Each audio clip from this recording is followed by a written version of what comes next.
to the transformation. Now you've been in the States for like 14 years. Yeah. What like made you come back to Kenya? Yes, I know you're talking about like that whole competitive and everything. You don't think like you can grow from like a career. A lot of people that I've had maybe in the podcast, they say that it's really hard to grow or feel like you're actually doing something because it's all like it's just super competitive. You can't even Very.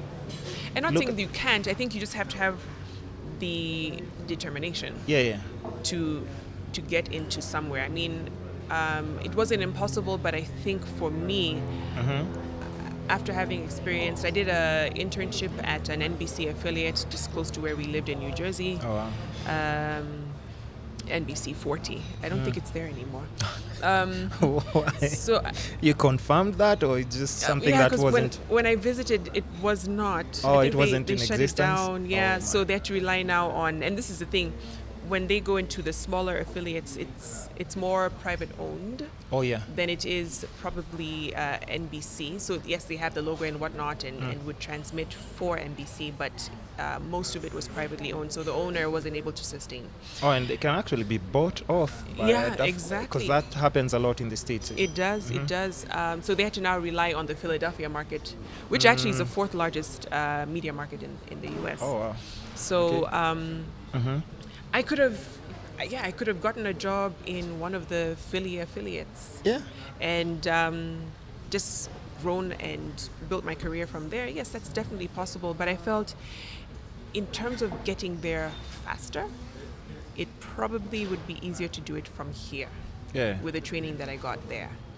you know. Yeah, because Yeah. super advanced and you already Yeah. know how to do like a lot of things. Exactly. So I just felt, let me just try my hand at this and see where it goes. And of course got my start at Capital FM. Oh, that's where you started off? Started okay. at Capital. I was a business reporter, then moved up to being the business presenter, and then moved up to being main news presenter, and then pioneered their online TV news. And actually from there is where They NTV... noticed like, oh, Who okay. was that? Who's that? Yeah. We need that person. And then how? So how do you have like that conversation when Yeah. another company goes? Just it comes with growth. Yeah. Like, people notice you. They're like, yo, we want to have you on our company. How does that conversation go? Like, do you just write like what do you call it? This letter. Resignation letter, or do you just go and talk to that person who actually gave you this opportunity and like, yo, I've served my time and this is Yeah. a great opportunity for me? Do they Yeah. like, cause I think throughout your career people have seen you like, move Yeah. from a certain position to a certain another. position, Yes. and it's all growth, but how's that conversation like? Cause It's is it always- like poaching? They just tell you like, yo, we'll give you 5 times your salary, and then you're like, yeah, deuces. Well, there's a lot of thought that has to go into it. Yes, people move for money, Yeah. or they move to a slightly bigger platform, or they move because they feel I need to slow down a bit. Because sometimes you feel like the move is always to something bigger, faster, more money. No, sometimes you just want to slow it down a bit. Yeah.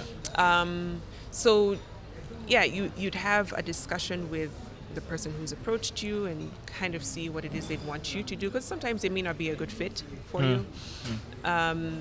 And then once you've agreed on terms and your deliverables, and you come back to your current employer and have that very, very difficult And this is where you tell them conversation. like, Yeah. please have a seat.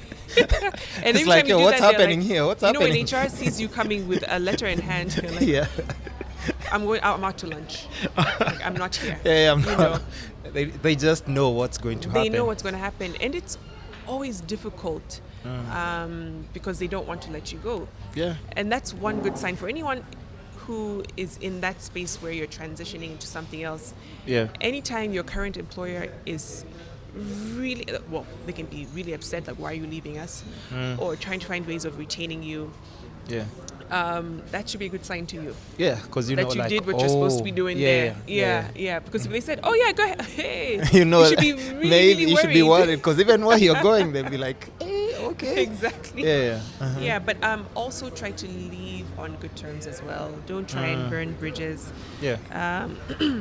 Because you never know. Again, this industry is very small. You could Especially find like yourself in Kenya, back. right?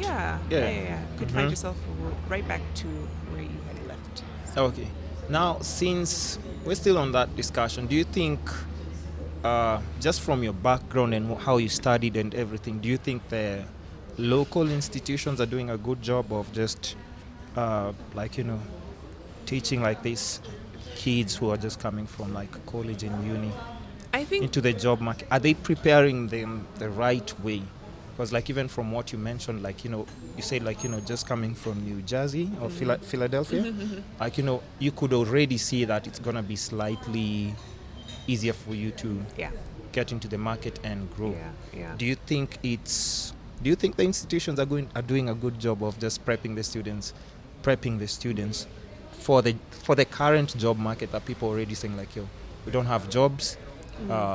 Another thing, like all the celebrities are the ones who are actually getting journalism jobs because of their social media numbers and stuff. Do we really need papers to get into the with all those factors put into place, especially like in Kenya?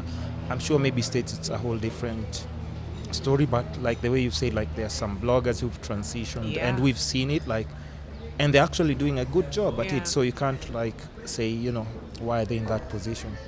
So are institutions doing like a good job of grooming these students? I don't want to kind of judge because I really don't know in terms of curriculum or programs that they're actually taking these students through. I can only speak from maybe the standpoint of when they come on as interns and you interact with them in the newsroom and get a sense of maybe their writing skills, how they express themselves. People skills. Exactly. Yeah. I would say it could be, it's probably two-pronged where there's the training aspect and then there's also the initiative that you put in. Self-drive? Yeah. Like, you have to have that. You have to want to know what's happening in the world on your own, not because it's an assignment. Yeah. You have to improve your writing skills on your own, not because the professor says, tweak this, change that. No, take it back. So there has to be some self-motivation to improve. Improve how you enunciate words and pronounce them, how you deliver. Because I find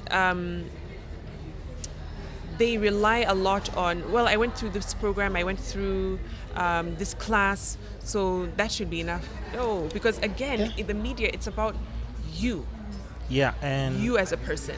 Just one thing, just sorry to interrupt you, but just one thing that, like, I've had discussion with a lot of established people in different careers, and, they kind of have like the same kind of opinion. And a lot of people who've been overseas, they always have like that kind of same like chain of thought, because they're like, yo, listen, it's not even about just the skill anymore. Like, people need to see that self-drive. You might be qualified, like you do proper, like in your exams, you have the paperwork and everything. But if you're put in an actual situation where you're supposed to apply all these things that are supposed to be in your career, like, you fail terribly. So it's not like the way you've said, it's not about like, I passed like, this project on. Absolutely. That piece of paper, I mean, maybe it would be the ticket to get you in, but what sustains you is what you did before then. You know, I have a lot of students who'd say, can you get me a job or internship? So I'll say, yeah, but what have you done? Can you show me? They don't have a portfolio. Anything, like even on YouTube. I have to get a job to do. No, you don't. If you have a friend who knows how to work a camera. And you have your two limbs to walk around and find a story, guess what? You can do a story. Because that's how, like, now, it's unfortunate, but that's just how the industry is right now. It's not like you'd say, like, oh, they're being unfair, but, there might, and I think there might be some people who definitely don't even have the papers, but if they're doing the job the way it's supposed to be done, the job market is going to be more welcoming to them than this person who's been studying this for a very long time, and it's just facts. Let me tell you, I've seen that example of drive in two cases at my former employer, where drivers became reporters. Drivers, like? Yeah, you came in as a driver. Wow. But you took time after your shift, came, Yeah. talked to reporters, asked, how do I script? Started to script some few things here and there. Then gave it to an editor to look at. And then asked, could I shadow a reporter when they're out in the field? Oh, wow. Take your notes down. Next thing you know, they become a correspondent for the wow. network Wow. in a particular region. Wow. Oh yeah, because So- they are grounded. They know what's happening there. Plus, they can do the Exactly. job. Exactly. So, drive is probably one of the biggest things. And I even saw that in the US as well. There was a camera guy who got the job simply because he was so good at what he did, didn't have the papers. I think he only finished high school. Wow. They didn't care because he knew how to work a camera. Yeah. He could get everything done. Yeah, not to say that you don't go to university. No, we're not saying that. But Yeah. have a value add. It's a plus. Yeah. It's a plus because Yeah. now even like your employer sees the way you've said, like, when you're coming to hand in that resignation letter, you'd want them to be like, yo, please, should we increase your salary? Please just stay with us. But like you said, if they're like, it's okay, we wish you all the best, like, Yeah, you need to reevaluate. maybe you're actually Yeah. not even doing like, the right move. Yeah. So in the current climate, what would you say, like, just if you were to give like these students like tips, what are just like some of the main tips you'd give them for that this will definitely increase your chances of like actually landing that job? I would say try to look for a gap in the industry and slowly start to fill it with, the kind of content that you would produce. Because at the end of the day, and I find those people who've managed to build their brands faster and more sustainably have done it because they found a space where it's authentic to them, one, and they're able to produce good content that keeps people coming back to them for. Even if you're working at a media station, they know, when it comes to business, this is the guy. When it comes to social issues, this is the guy. When it comes to politics, this is the lady. They know this person can They definitely... know you can deliver on that. So Yeah. try to specialize in something. And then even in terms of training opportunities, you get wider training opportunities based on that niche. So if you're just a general reporter, but a lot of these donor groups are looking for, what are you specializing in? How can we now help kind of boost that through this training? So, find a space or an area, one that is probably not being focused on as much, or if it is, try to be as good as possible as you can in that. Create a lane for Oh, yourself. yeah, absolutely. Something that just Absolutely. stand out from. Be unique. You have to be unique. Yeah. Okay, and then